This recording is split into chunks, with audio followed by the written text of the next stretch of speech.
Have you ever found yourself staring down what felt like impossible odds? Maybe a moment where giving up seemed like the only, logical response? Oh, absolutely. And then something unexpected, maybe just a small shift, completely turned everything around. Those moments are incredibly powerful, aren't they? That precise turning point when sheer despair starts to give way Mm. to maybe just a flicker of determination. Yeah, It's often where the real story begins. absolutely. And that's exactly what we're plunging into today. Yeah. This deep dive unpacks a truly remarkable true story. Mm. One man's journey from homelessness to becoming a millionaire. Mm. Our mission. To pull out the key moments, the specific mindset shifts, and maybe those surprising, actionable insights that weren't immediately obvious from his, incredible path. Right. We want to extract nuggets of knowledge you can apply to any mountain you might be facing. Yeah. And our source material for this deep dive, it's this really inspiring narrative. What we're aiming to do is distill the practical wisdom embedded within this man's journey. It's more than just a rags to riches tale. It's kind of a detailed blueprint for resilience. A blueprint showing how you can build something from absolutely nothing. Exactly. And the central figure in this blueprint is Daniel Moore.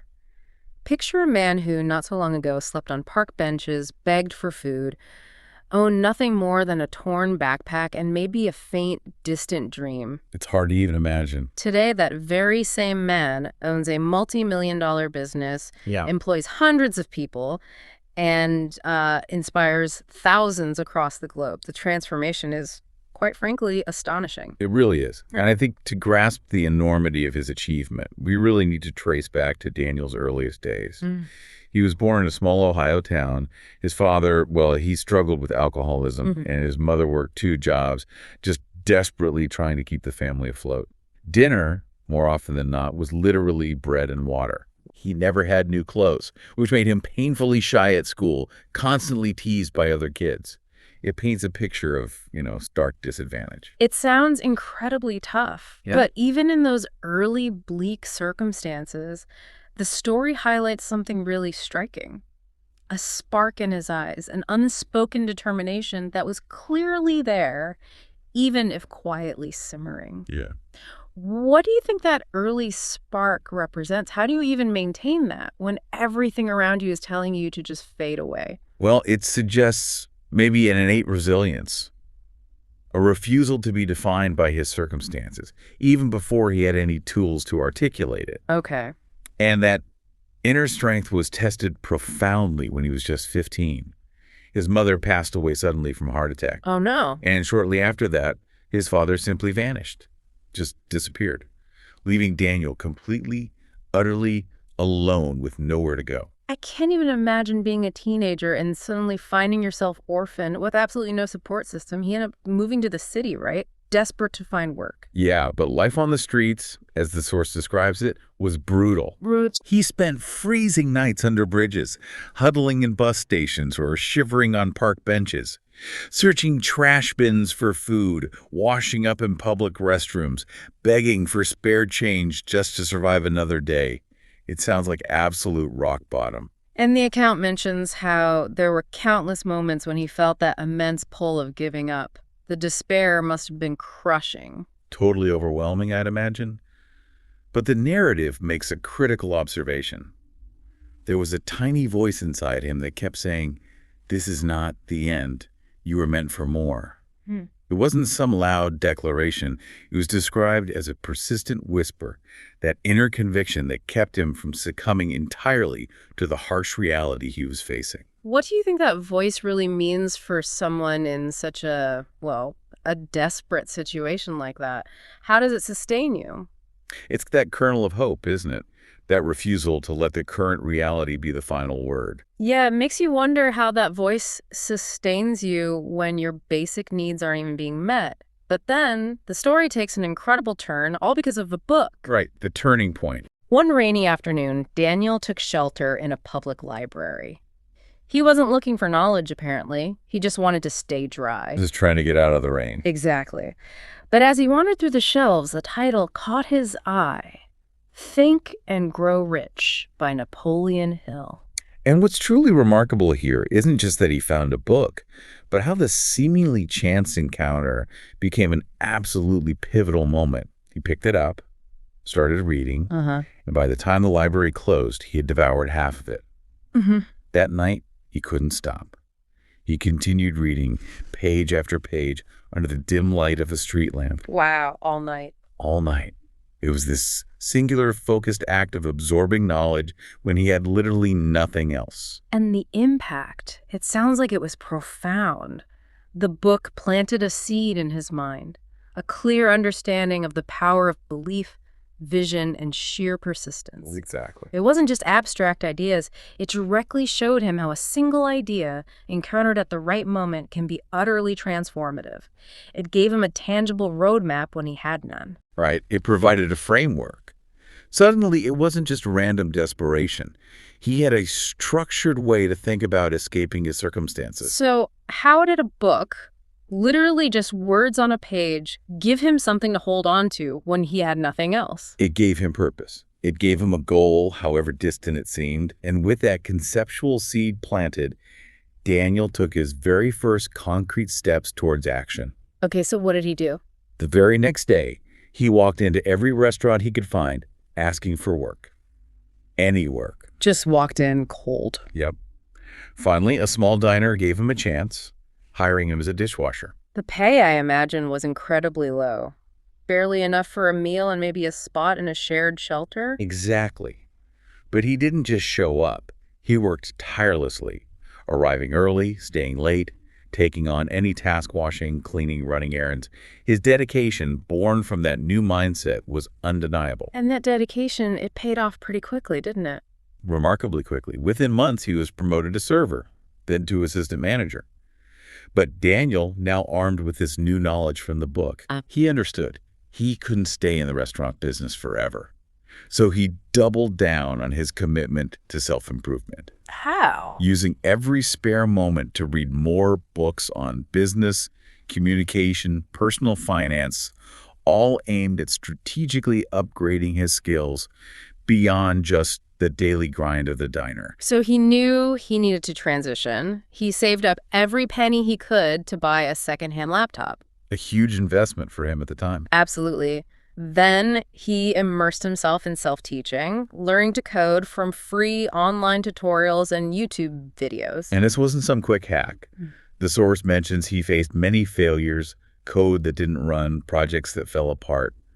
But what stands out is that he just kept going. What specific challenges do you think someone faces trying to teach themselves a complex skill like coding with absolutely no formal training or support? That sounds incredibly difficult. Oh, it's immense. It's the sheer discipline of self-motivation, Yeah. debugging errors completely alone, figuring out which free resources are actually legitimate. He must have spent countless hours. But that persistence led to his first small wins. After about 6 months of this self-study and practice, Yeah. he started taking on small freelance projects, designing basic websites for local businesses. It was tough, probably minimal pay at first, Sure. but he was finally earning more than ever before. This was the income that allowed him to move out of the shelter and into his own small one-room apartment. That must have felt huge. Monumental. It wasn't much, but it was his. So, with a few small clients and some hard-earned savings, Daniel took the ultimate leap, launching his first startup, a small digital marketing agency, focused on helping local businesses establish an online presence. Yeah, taking what he taught himself and turning it into a business. But as many entrepreneurs know, that first year was brutal. He made costly mistakes, he lost clients, and he admits he almost gave up entirely. And this is where we see that foundational lesson from Think and Grow Rich truly sink in again. He remembered its core wisdom. Every adversity brings with it the seed of an equal or greater benefit. So instead of quitting, He pivoted. He didn't just tweak things internally. He actively sought external input. He started networking, attending free business workshops, and crucially, asking for advice from anyone who would offer it. that willingness to learn from setbacks. Exactly. And bit by bit, through that focused effort and, frankly, humility, the business began to grow. The breakthrough moment, as the source describes it, arrived when he approached a struggling local bakery owner. Okay. He offered to build her a completely free website and manage her social media for a month. No obligation. Wow, that's a bold move. High risk. Very high risk, high reward, and the results were phenomenal. The bakery sales tripled within that month. Tripled just from that. Just from that, word of mouth spread like wildfire, and suddenly every local shop in the area wanted Daniel's help. That's the validation he needed. Absolutely. This surge in demand allowed him to start building his team, and his hiring vision was really clear. He specifically sought out other young people like him who had faced hard times. Giving them a chance just as he had been given one. That's powerful. It wasn't just about scaling, it was about paying it forward. Yeah. And the growth was truly rapid. Within just 2 years, his agency was generating 6 figures annually. Incredible.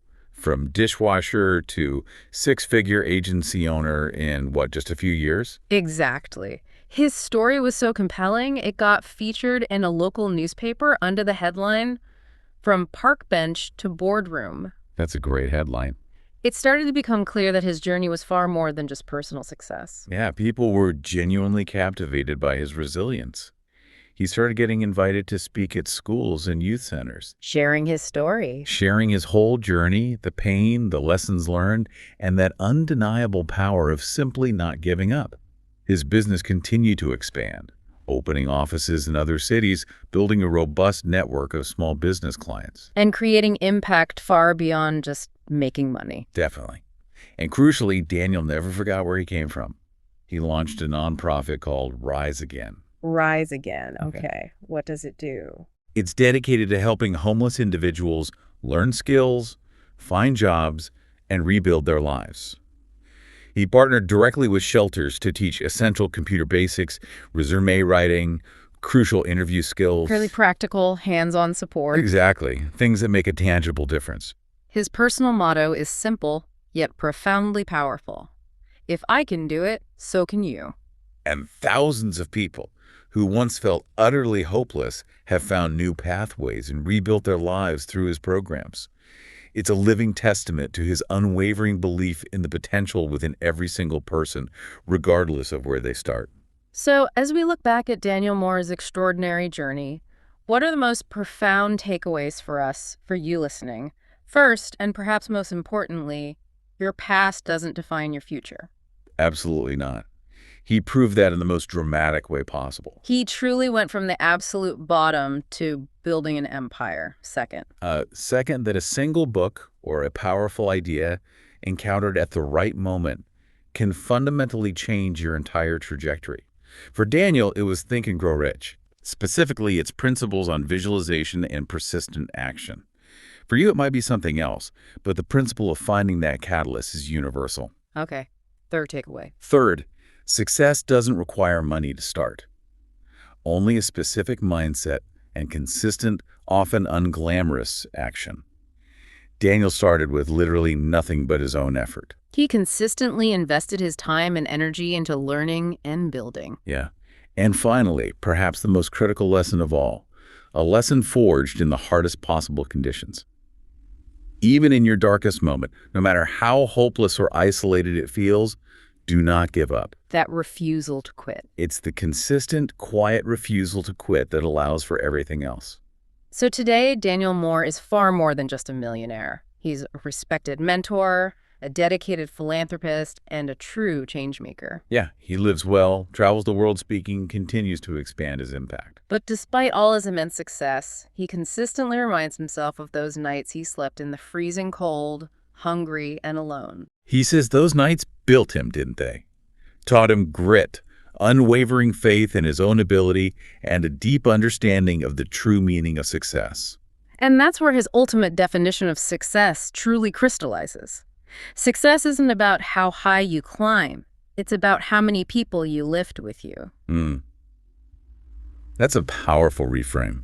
It's not just about personal accumulation. Not at all. It's about impact. So no matter where you find yourself in life right now, maybe struggling, feeling broke, rejected, or afraid, remember Daniel's story. Remember, you have something powerful within you. More powerful than your fear, more powerful than any past failure. You have the inherent power to change your life, starting today, just like Daniel did. Because the truth is, the journey from homeless to millionaire isn't actually about the money itself. No, it's fundamentally about never giving up. So we leave you with this question. What does never giving up truly mean for your own current journey, or maybe your most ambitious aspirations? What small, persistent action can you take today, just like Daniel did with that book, to begin your own transformation?